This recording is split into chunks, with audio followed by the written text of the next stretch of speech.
Poder vai hoje num lugar de difícil acesso, no Ministério Público do Estado de São Paulo, e vai conversar com um promotor bastante atuante, Eduardo Romero. Ele vai se aposentar agora e vai falar muita coisa importante para a gente. Vamos lá.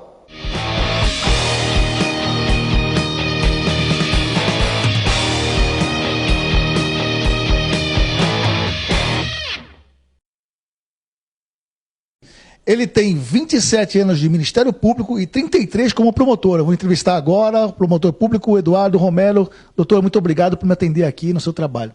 Eu que agradeço a sua atenção. É sempre muito importante esse contrato com a empresa. Doutor, o senhor é um dos promotores mais antigos de Santos, né? Isso aí é uma coisa difícil, né? Porque no Ministério Público, geralmente, o promotor, quando incomoda, alguém transfere, leva para outra cidade. O senhor se mantém firme aqui, né? Não que o senhor não incomode, muito pelo contrário, incomode bastante, mas mostrou que tem a carreira sólida em Santos. Sim, mas isso é um lado do Ministério Público que eu acho muito importante, que a gente tem a garantia da inamovibilidade. Perfeito. Então isso nos dá essa tranquilidade, essa segurança, para a gente não estar sofrendo qualquer tipo de pressão para sair da comarca. A gente só faz carreira mesmo se quiser. E eu fiz uma opção por estar em Santos e próximo da comunidade e da família. Perfeito. O senhor fez algumas iniciativas, algumas ações muito importantes, né, em Santos. A questão da acessibilidade. Fala mais ou menos um pouquinho o que foi isso em Santos. Então, o Ministério Público, eu vim para Santos em 92. De lá para cá a gente acabou atuando em várias vertentes do Ministério Público. Então a gente teve a possibilidade de passar por várias fases e por vários cargos do Ministério Público e desenvolver áreas que estavam iniciando. Então, por exemplo, a gente atuou já desde o governo da Thelma, como promotor de justiça, com ações concretas que viabilizaram a questão da acessibilidade no transporte público e nos órgãos públicos para as pessoas portadoras de deficiência. Hoje é uma coisa muito comum, mas naquela época era uma coisa... Não, foi pioneira, não existia. Foi uma ação inicial e pioneira. E resistia, né? Teve resistência? Imagina. Olha, não, na verdade, eu vou ser bem honesto para você. O Ministério Público também trabalha com recomendações aos órgãos públicos, né? E a gente trouxe a recomendação e o poder público foi, dentro da medida do possível, foi se adaptando a isso. Outras questões foram a hepatite C, a lei do silêncio, o impedimento de importação de resíduos, né? Três situações diferentes. Bem né? Diferentes. Me explica um pouquinho cada uma delas. Como é que foi isso? Veja bem, em relação à hepatite C, eu acho que é uma questão humana muito importante, porque a gente atuando como promotor de justiça também atua na área da saúde pública. E dentro da área da saúde pública havia uma necessidade de dispensação de medicação para portadores de hepatite C que o Estado e o município não estavam fazendo. A documentação, a medicação ainda necessitava algum tipo de controle final pela Anvisa. Tá. Mas era uma medicação que o mundo inteiro estava já não experimentando, mas já sacramentada. Já estava cedendo normalmente. Cedendo normalmente. E era uma medicação que efetivamente trazia cura. E isso aí foi muito importante, porque a gente acabou ganhando isso em primeira instância, inclusive no Tribunal de Justiça, e isso acabou trazendo esse benefício para as pessoas, não só de Santos, mas a toda a região. E me tocou de uma forma assim, bastante sensível, porque durante muitos anos eu recebia pessoas que vinham no meu gabinete me agradecer, dizendo que, olha, você viabilizou, me curei da doença, embora eu tenha a convicção que qualquer outro promotor de justiça no meu lugar faria a mesma coisa, que essa é a missão do Ministério Público. Esse é um problema sério do Poder Público às vezes. Precisa de uma ação do Ministério Público para que as coisas aconteçam. Isso aí não é uma coisa que deveria ser normal, rotineiro, sabendo da demanda que tem? Por isso que o Ministério Público é tão necessário. Exatamente. É por isso que o Ministério Público é tão necessário, é por isso que ele tem essa interlocução tão necessária com a sociedade, para entender os anseios da sociedade e defender a ordem democrática de uma maneira geral, que é o governo do povo, pelo povo e dentro das previsões constitucionais e as leis municipais. É um controle que a gente faz e a gente, de uma certa forma, também auxilia a administração pública nesse aspecto. O segundo ponto que nós já mencionamos no começo, com a lei do silêncio, é outro problema que seria uma coisa natural. As pessoas... novidade também na época. Não era muito comum. Havia algumas resoluções sobre qual a quantidade de ruído que podia se fazer à noite e tal. E o Ministério Público teve uma ação pioneira também em Santos, e hoje isso é uma coisa comum. A municipalidade faz, tem órgãos que fazem esse controle, mas naquele momento que a gente estava iniciando, a gente precisou judicializar algumas ações que foram procedentes, e isso acabou, vamos dizer assim, modificando a maneira da atuação. Eu acho que sempre tem essa forma propedêutica, quer dizer, uma ação nossa acaba gerando resultados que ficam aí durante muito tempo. Nessa ação tinha um lugar específico, que era o Uído? Você lembra mais ou menos? Houveram algumas situações bastante exemplares, como, por exemplo, a questão da concha acústica. A concha acústica hoje ela tem uma proteção ali, que foi uma ação do Ministério Público, embora algumas pessoas não vejam com bons olhos, mas as pessoas que têm o silêncio preservado olham com todos os bons olhos. Também teve a questão, por exemplo, de empresários que, buscando lucro, acabavam montando empreendimentos... Em lugar que é totalmente... E sem a realização de obras estruturais para impedir a acústica. E aí perturbando o sossego público do cidadão, que tem o direito também de se recuperar em casa, porque a questão do silêncio ela também está relacionada intimamente com a saúde. Exatamente. A pessoa que dorme mal, isso, então trabalha no outro dia... estourado, né? Ela está relacionada intimamente com a saúde. E nessa questão da saúde, a gente também pensava isso, a gente fazia isso dentro da área do meio ambiente. E teve uma atuação no meio ambiente que eu achei muito significativa, que a gente conseguiu atuar em Santos. Havia uma prática que a gente acabou descobrindo e coibindo com ações, que era de fazer importação de resíduos tóxicos de países desenvolvidos para o Brasil via marítima. E isso vinha disfarçado como micronutrientes.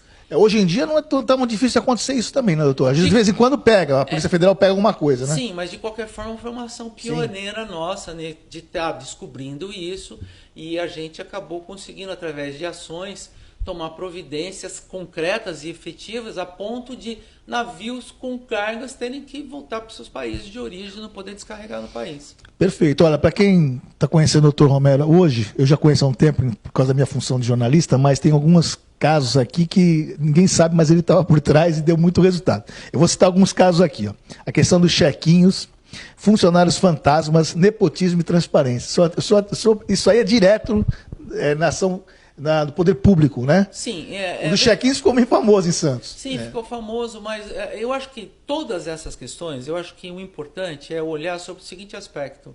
A gente sempre atuou buscando coibir situações onde ficasse favorecida a corrupção. Perfeito. Então, perfeito. Quando você... Existem algumas situações... e a gente aprendeu que existem alguns mecanismos que já estavam viciados dentro de uma estrutura da administração, onde, por exemplo, pessoas eram contratadas por tempo determinado, onde se poderia se contratar... Por concurso. Por concurso. Uma função que seria mais estável, né? E que esse mecanismo ele se fazia presente como uma forma de fazer política. Você nomeava alguém para um cargo sem ter uma qualificação adequada, ficava lá por um tempo indeterminado e acabava atuando dentro de uma estrutura política. E isso acabava, de qualquer forma, prejudicando o interesse público, porque o prejuízo é para o próprio erário, que não tinha aquele funcionário fazendo a função que se esperava dele. A né? forma de pagamento, você também percebeu alguma coisa de possível irregularidade? Na forma de pagamento, né? Na verdade, a gente teve também, conjuntamente, algumas denúncias de funcionários fantasmas, né? E que também foi uma prática que ficou enraizada na nossa cultura, que é um mecanismo também de você nomear alguém para um cargo e agora aquela pessoa não vai lá e racha esse valor que é com um político. Sim. Ou com um cargo. Não que todos os políticos sejam maus, veja bem.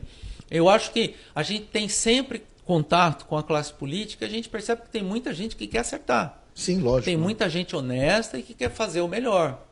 É por isso também que, por exemplo, hoje, já pensando nos próximos passos, eu vejo assim um mercado muito interessante para estar atuando para poder continuar dentro do lado da ética, de estar fazendo orientação àquelas pessoas que querem estar dentro da administração pública e que querem fazer a coisa certa. Porque hoje existe a necessidade de respeitar algumas leis anticorrupção e a gente vai procurar, dentro do possível, numa advocacia um pouco mais extrajudicial, ofertar esse tipo de serviço, especialmente na questão que é nova, que é do compliance, né, das empresas, né, porque as empresas precisam ter um código de ética para poder contratar com o poder público, e o próprio administrador público precisa ter essa preocupação da ética e de estar respeitando as leis. Eu acho que tem muito mercado para isso, né? Nepotismo também, foi uma prática que o senhor pegou numa ação também, né? Sim, veja bem... Que é a contratação de parentes diretos, né? De primeiro grau, no caso. Recentemente teve um caso mais significativo no caso do vereador Carabina. Exatamente, né? Exatamente. Mas assim, não foi o primeiro.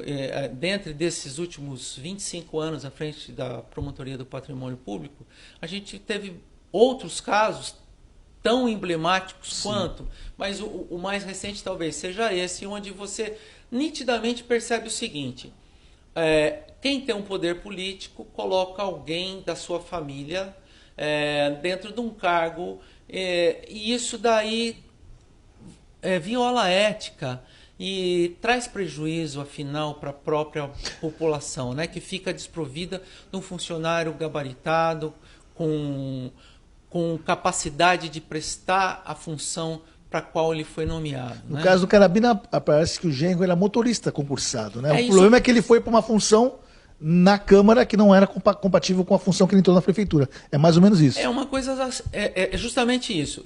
Mas, na verdade, o que aconteceu ali, por exemplo, ele poderia nomear qualquer pessoa que tivesse capacidade para um cargo de comissão. Sim. Mas ele acabou colocando uma pessoa que estava relacionada com a família dele intimamente e que essa pessoa ela não tinha a capacidade para estar naquele tipo de cargo, né? Porque os cargos de comissão, eles sempre têm que ser de diretoria, assessoria, você só pode ter alguém num cargo de comissão porque é alguém que vai ajudar a chefiar outras pessoas. É muito específico, né? É uma função específica que só aquela pessoa ou aquele conhecimento. Tipo de conhecimento, de uma formação necessária para poder efetivamente estar desempenhando com eficiência a função pública. Perfeito. No caso da transparência, doutor, o senhor agiu também na transparência, falta de transparência na Câmara, Prefeitura e na CT, né?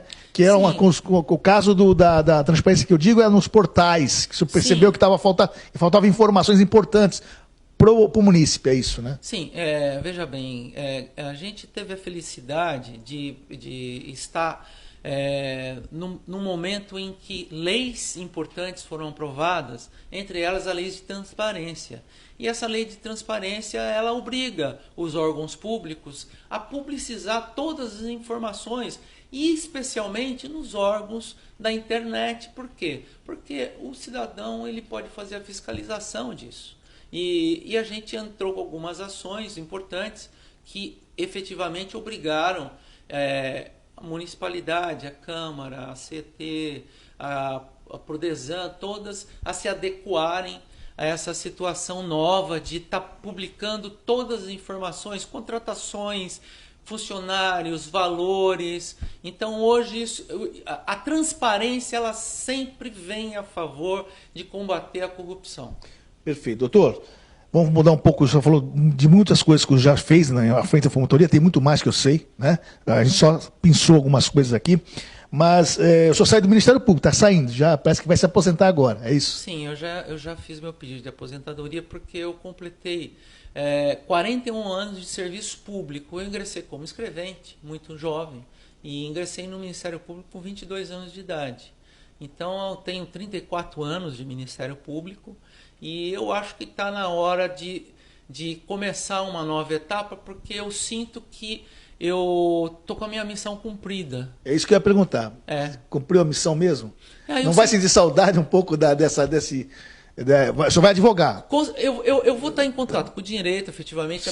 Minha filha hoje já está advogando. Tá. Eu tenho uma filha de 23 anos que está advogando e eu pretendo estar junto com ela, não só para estar orientando, mas também para poder fazer esse tipo de advocacia extrajudicial, de orientação, porque eu vejo que tem muitos administradores que querem fazer alguma coisa certa e às vezes não estão bem assessorados.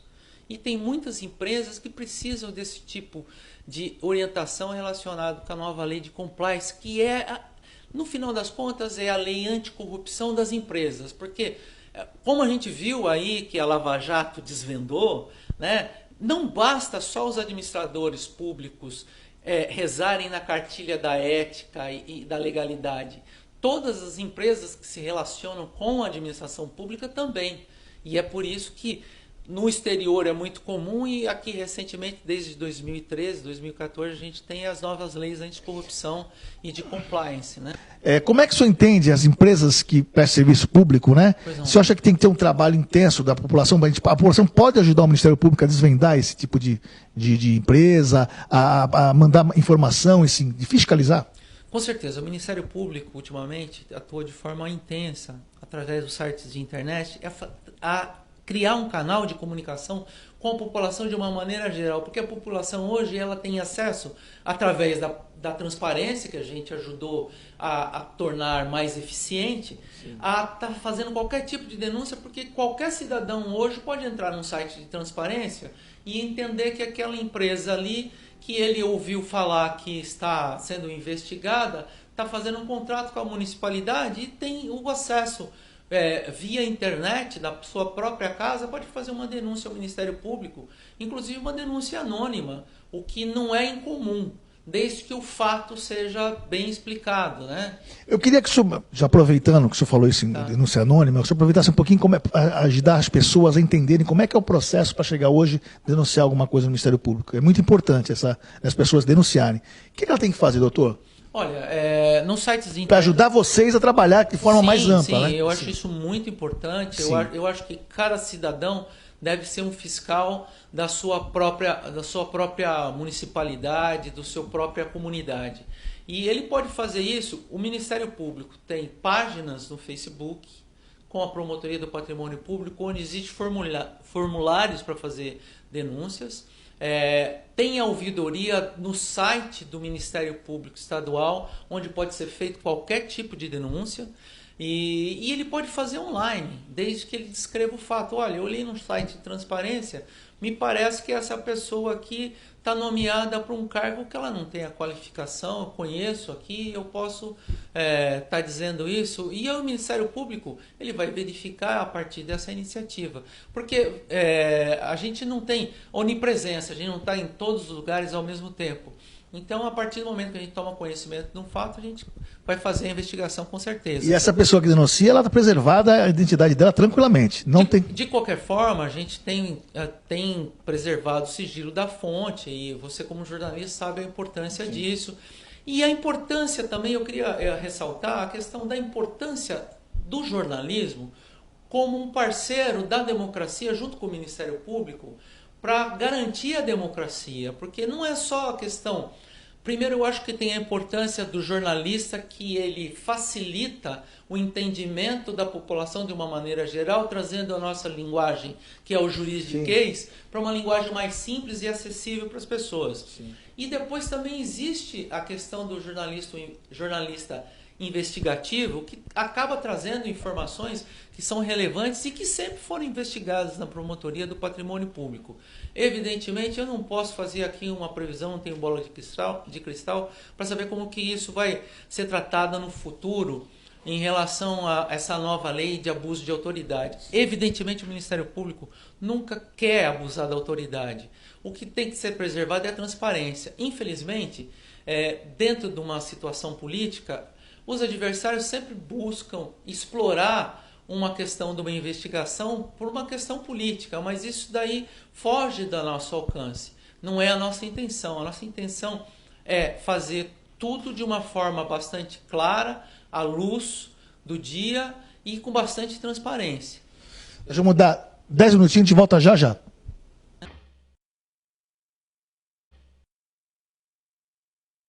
Voltando à entrevista com o senhor doutor Eduardo Romero, falando um pouquinho sobre a questão do abuso de autoridades, nós tínhamos acabado de falar um pouquinho sobre isso no bloco anterior. O senhor acha que o senhor está meio temeroso com isso, né? As pessoas podem entender que a promotoria um dia pode cometer abuso de autoridade? O senhor vê nessa linha, não? Olha, não é questão de temeroso. Eu tenho a certeza e a convicção que eu serei substituído à altura. Sim. Existem quadros no Ministério Público valorosos. Existe sempre uma preparação para que nenhum promotor esteja cometendo nenhum tipo de abuso de autoridade, até porque nós somos sempre submetidos à grande estrutura de freios e contrapesos. Sim. Da nossa corregedoria, do Conselho Nacional do Ministério Público. Então, efetivamente, o mal profissional tem que ser punido. Não sou a favor de que exista uma liberdade total de atuação, mas dentro de uma atuação ética, eu não vejo por que o Ministério Público não vai continuar atuando da mesma maneira que vem fazendo, independente de algumas situações que estão colocadas na nova lei de abuso de autoridade, que pode talvez trazer algum tipo de aborrecimento, mas isso eu acredito pela preparação e pelo espírito de quem é promotor de justiça, não vai ser um problema para a continuidade das nossas atribuições. Eu vou tocar num assunto aqui que é meio complicado, mas como é que o senhor vê essas denúncias da Intercept Brasil e a Folha de São Paulo hoje, né? Com relação entre o Ministério Público Federal, né? E o ex-juiz, agora ministro do Sérgio Moro. Sérgio Moro, olha, eu vou ser bastante honesto. Como jurista e alguém que está aplicando a lei há 35 anos, eu me filio à corrente do Gebran Neto. Eu acho o seguinte: as provas foram obtidas através de hackeamento. O senhor acha que foi hacker mesmo? Isso já foi... Isso é uma questão a ser demonstrada, mas de qualquer forma, eu estou me pautando, agora eu estou citando uma decisão do TRF4, sim, do desembargador Gebran Neto, que não admitiu a utilização dessas provas por serem de hackeamento. Mas eu acho interessante o seguinte, comentar. Eu acho que, de qualquer forma, uma prova, se foi obtida de maneira ilegal, ela nunca pode ser utilizada para condenar alguém. Mas ele não está sob crivo da opinião pública só. Sim, mas veja bem... Mas ele mesmo já disse que falou algumas coisas ali, não é verdade? Sim, mas veja bem, a questão de fundo mais interessante é o seguinte: essas provas podem ser utilizadas para absolver alguém? Não. E nesse aspecto, eu acho que o que eu posso estar me comprometendo com você é dizer o seguinte: eu acho que se houver, de uma forma inequívoca, a prova da inocência, isso deve ser utilizado. Eu mesmo, eu tive oportunidade, há muitos anos atrás, como escrevente, de participar de uma situação muito interessante. A gente estava num tribunal do júri, eu era escrevente, e durante o tribunal do júri o réu dizia: olha, no dia do homicídio eu estava preso numa cadeia. Ocorre que essa prisão tinha sido feita de forma ilegal. Não tinha registro nenhum. Não tinha registro nenhum. E o juiz, naquele momento, parou o plenário e determinou que a polícia fosse buscar o escrivão que estava... Carcereiro. Que estava presente ali no caso. Foi o carcereiro, é isso mesmo. Que estava presente, porque foi aquela pessoa que não participa, que viu, né? E assim, de supetão, de surpresa, essa pessoa foi até o tribunal do júri, na frente do corpo de jurados, e disse realmente... Ele estava lá. Ele estava lá, foi uma prisão que os policiais perceberam que foi uma prisão equivocada, mas ele dormiu a noite lá, de manhã eles falaram: olha, a gente cometeu um equívoco, vamos soltar ele aqui, e o delegado não ficou sabendo, isso não ficou constando. Quer dizer, efetivamente isso tem que ser utilizado, e pôde ser utilizado, para inocentar uma pessoa que, naquele caso, era inocente. Eu acho que, dentro desse contexto, eu acho que a gente precisa fazer essa inteligência da questão dessas provas, porque senão eu acho que tem uma questão muito perigosa, porque senão aí você vai começar a invadir a intimidade das pessoas para obter prova, para ser utilizada de uma forma ou de outra. Eu acho que a gente tem que sempre olhar essas provas sob esse crivo. né? Perfeito. Se forem para inocentar, é até possível ser utilizadas, apesar de serem fruto da famosa árvore venenosa, né? Que árvore venenosa? É um brocardo dentro do direito, com origem no direito americano, que todas as vezes que uma prova ela é produzida através de um meio ilícito, ela fica contaminada e não pode ser utilizada. Tá, só está dizendo que então que o Intercept teria cometido alguma coisa ilícita. Não é que eu estou dizendo. As informações que a gente tem, e constou da decisão que eu tenho, que está publicada, que é do TRF4, que efetivamente as mensagens foram obtidas através de uma técnica de invasão de privacidade. E dentro dessa situação, isso hoje se coloca como uma prova obtida de forma ilegal. Quer dizer, não foi uma prova que foi obtida através de uma ordem judicial. Entendi. Tá certo? Perfeito. Doutor, o senhor vai sair do Ministério Público, né? Alguma frustração? Não tenho frustrações. Eu acho que esses anos todos a gente conseguiu chegar assim, em bons resultados. O Ministério Público do Brasil, ele é um exemplo no mundo inteiro, porque ele é sui generis, ele tem uma feição de ombudsman, que é o ouvidor do povo, ao mesmo tempo ele tem a mesma função do juiz em pé do direito italiano, né? Porque é muito interessante, direito italiano não existe promotor e juiz, existe o juiz sentado que julga e o juiz em pé que é o promotor. É muito interessante isso, né?